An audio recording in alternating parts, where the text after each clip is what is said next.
تاريخ على الناصية، برنامج بياخدك في رحلة عبر شوارع وحواري مصر علشان تعرف السر ورا أسامي المناطق اللي بنعدي عليها كل يوم. هل سألت نفسك قبل كده ليه سموها كده؟ ورا كل اسم حكاية، ورا كل حكاية تاريخ، وإحنا هنا علشان نحكيه.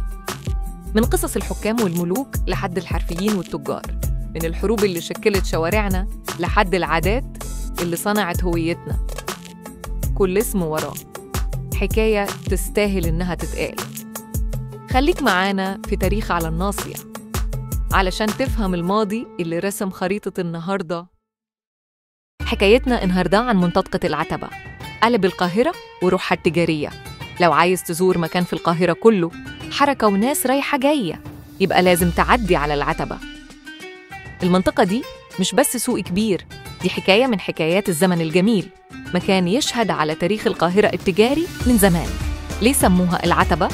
زمان في عهد الخديوي إسماعيل كان في قصر كبير في المكان ده اسمه قصر العتبة الزرقاء، وده كان ملك الأمير سعيد حليم حفيد محمد علي باشا.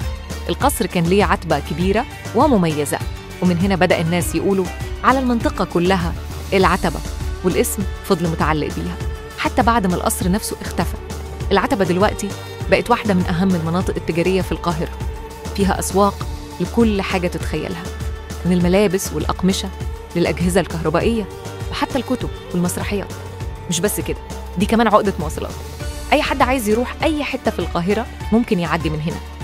حكايات في كل شارع تمشي في العتبة تلاقي نفسك وسط محلات عمرها أكتر من 100 سنة، وتسمع أصوات البياعين بينادوا على بضاعتهم، وتشوف مسرح العرائس الشهير، وحتى دار الأوبرا القديمة اللي كانت هنا قبل ما تتحرق.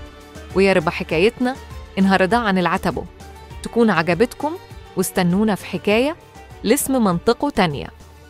خليك معانا في تاريخ على الناصية علشان تفهم الماضي اللي رسم خريطة النهاردة.